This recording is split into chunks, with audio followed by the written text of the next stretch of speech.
জবাব দাও, পুলিশ প্রশাসন জবাব দাও, পুলিশ জবাব দাও, বাংলা পুলিশ জবাব দাও, ধর্ষণ করে খুন করা হলো কার স্বার্থে, বাংলা পুলিশ জবাব দাও। জবাব তোমায় দিতেই হবে।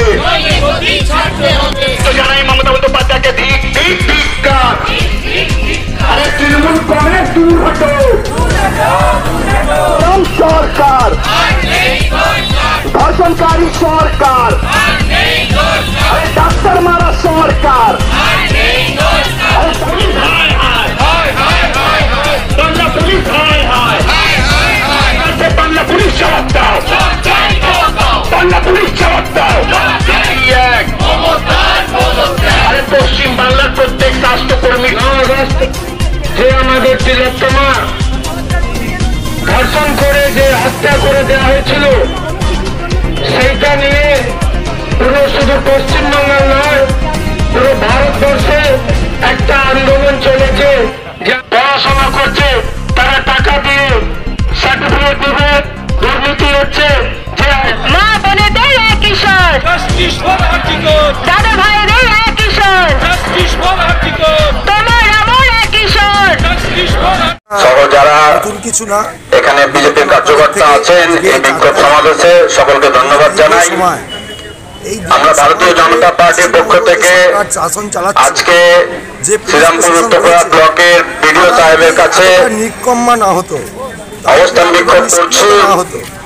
আরজিকর হসপিটালে আপনার আমার ঘরের মেয়ে চাপা দেওয়ার চেষ্টা না করতো, তার উপর আজকে কোনো অত্যাচার রাস্তায় নামতে হতো না। তাকে হত্যা করার যে ঘটনা ঘটেছে সেই ঘটনার দায় বর্তমান তৃণমূল প্রশাসনকে নিতে হবে, তৃণমূলের মুখ্যমন্ত্রী মমতা ব্যানার্জিকে নিতে হবে। পশ্চিমবঙ্গের সমস্ত মানুষ জেগে উঠেছে, প্রত্যেকটি সমাজের বাংলার মেয়ের শ্রেণী ধর্ষণ এবং হত্যা জেগে উঠেছে। পশ্চিমবঙ্গে ভারতীয় জনতা পার্টি তার কার্যক্রম আপনার আমার মেয়ের ধর্ষণ এবং হত্যার সমর্থন এগিয়ে নিয়ে যাবে এবং সমস্ত এখানে আইসি সাহেব আছেন শ্রীরামপুর। আমরা গর্বিত যে ভারতীয় পশ্চিমবঙ্গে প্রত্যেকটি মানুষ আজকে এই মেয়ের ধর্ষণ এবং হত্যা হয়েছে। এখানে কি কর্মসূচি আছে? শ্রীরামপুর উত্তরপাড়া ব্লকের বিডিও সাহেবের কন্যার ধর্ষণ এবং হত্যা হয়েছে। সামনে আপনার আমার মেয়ের আমাদের চলবে ধর্ষণ হত্যা হয়েছে দুটো পর্যন্ত এই প্রোগ্রাম। বিষয়টিকে অত্যন্ত গুরুত্বপূর্ণভাবে সকল মানুষকে নিতে হবে। এই সময় একই জায়গায় শুরু হয়েছে ভারতীয় জনতা পার্টির কার্যকর্তাদের সঙ্গে এই অঞ্চলের পুলিশের বা এখানকার সরকারি আধিকারিক বিডিও অফিসে যারা আছেন এবং তাদের সঙ্গে কিন্তু কোনো যুদ্ধ বা লড়াই নেই। আচ্ছা, দুদিন আগে দেখা গেল যে আমরা চাইছি পশ্চিমবঙ্গে সুশাসন হোক।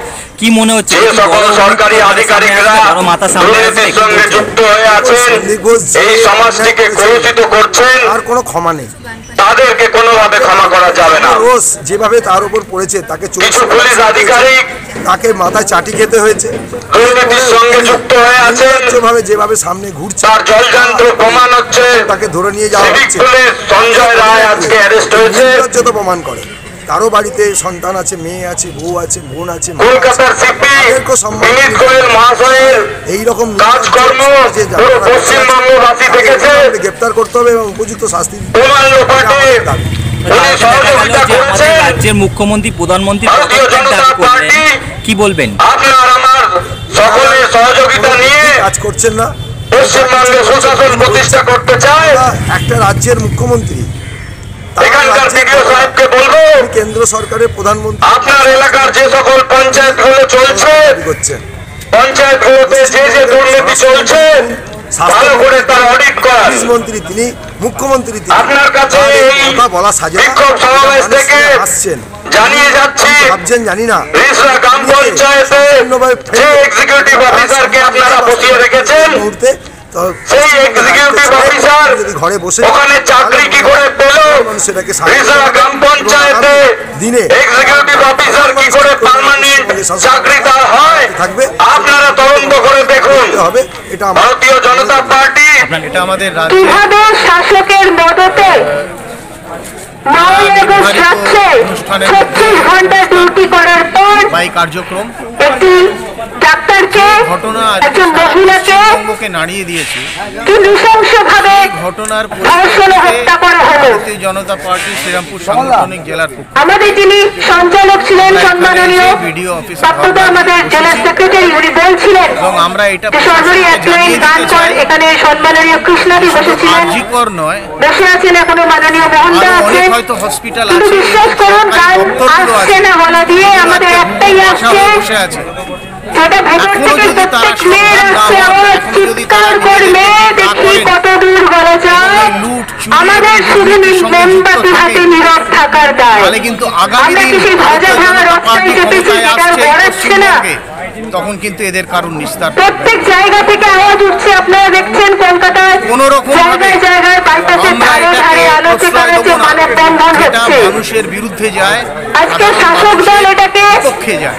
বলছেন বিরোধীরা এই ইস্যু বার্তার জন্য করছে, আমরা এখানে এসেছি। কিন্তু সারা দেখুন 9 আগস্ট যা ঘটনা ঘটেছে আরজিকর হাসপাতালে 36 ঘন্টা কাজ করে একটা মহিলা ডাক্তারকে যেখানে গণহত্যা খুন করেছে। আমরা দেখছি মাননীয় মুখ্যমন্ত্রী এক সময়ে ধর্ষণের দাম তিনি করেছিল যদি বিবাহিত সন্দীপ ঘোষকে প্রমোশন দিলেন এবং সেই রাজ্যে এই ধর্ষণ হবে। তথ্য প্রমাণ মেটাতে ধর্ষণ হয়েছে তার সহযোগিতা করলেন তথ্য আছে, সব এবং তথ্য বারবার বলছেন যখন সাধারণ মানুষ বলছে যে হাসপাতালে মুখ্যমন্ত্রীর পদত্যাগের সময় করেছে আর তারপরে রাস্তায় নেমে নির্লজ্জ হয়ে করছেন উনি চাইছেন সিবিআই যাওয়াটা, সিবিআই যাওয়াটা সব তথ্য নষ্ট করে দিয়েছেন, বডিকে তাড়াতাড়ি পুড়িয়ে দিয়েছেন, তারপরে প্রেসার ক্রিয়েট করেছেন। বাংলার মানুষ বুঝে গেছে মমতা বন্দ্যোপাধ্যায় বেসরমের মতো সরকার চালাচ্ছে না, পশ্চিমবাংলার অস্তিত্বের উপর। আমরা ভারতীয় জনতা পার্টির একটাই দাবি আছে, মমতা বন্দ্যোপাধ্যায় পদত্যাগ করুন, না হলে আমরা এই আন্দোলনকে বৃহত্তম আন্দোলন আর পশ্চিমবাংলা অচল হবে আগামী দিনে। দেখা গেল যে সন্দীপ ঘোষকে অ্যারেস্ট করা হলো, কি মনে হচ্ছে কি বড় কোনো মাথা সামনে আসবে? একদম আসবে। সন্দীপ ঘোষ রঞ্জিত ঘোষের ভাইপো, আর রঞ্জিত ঘোষকে গোটা পশ্চিমবাংলার লোকেরা জানে, শুধু তৃণমূল জানে না। রঞ্জিত ঘোষের বিষয় গুগলে পাবেন, রঞ্জিত ঘোষের বিষয় বই পর্যন্ত বেরিয়েছে। রঞ্জিত ঘোষের ভাইপো বলে মমতা বন্দ্যোপাধ্যায় বাঁচাচ্ছে। পশ্চিমবাংলার প্রত্যেক কমিউনিটি মেম্বারের লোক রাস্তায় নেমে গেছে, উকিল ডাক্তার শিক্ষক সব রাস্তায় নেমে গেছে। তার সত্ত্বেও মমতা বন্দ্যোপাধ্যায় নিজের চেয়ারের চিন্তা না করে সন্দীপ ঘোষকে বাঁচাচ্ছে। সন্দীপ ঘোষ ধরা পড়েছে, কিন্তু সন্দীপ ঘোষ ছোট মাছ, বড় কুমির। আরজিকর মতন একটা নদীতে বড় কুমির আছে মমতা বন্দ্যোপাধ্যায়, সেই কুমিরটা ধরা পড়বে, সিবিআই ছাড়বে না। আর আমরা ভারতীয় জনতা পার্টি শেষ দেখেই ছাড়বো, আর পদত্যাগ করতেই হবে মমতা বন্দ্যোপাধ্যায়কে, না হলে এই আন্দোলন বৃহত্তম দিকে যাবে। দেখা যাচ্ছে বেশিরভাগ ক্ষেত্রে আন্দোলনকারীরা মানে আন্দোলনের সভা থেকে পাথর ছুটছে, বেশিরভাগ ক্ষেত্রে দেখা যাচ্ছে যে পুলিশের মাথা ফাটছে, কখনো ক্যামেরাম্যান ছবি যারা তুলতে তাদের মাথা ফেটে যাচ্ছে। দেখুন ভারতীয় জনতা পার্টি কোনোদিন কোনো কর্মী পাথর ছুড়ে না, কোনোদিন ভারতীয় জনতা পার্টির কোনো কার্যকর্তা নেতারা পাথর ছুড়ে না।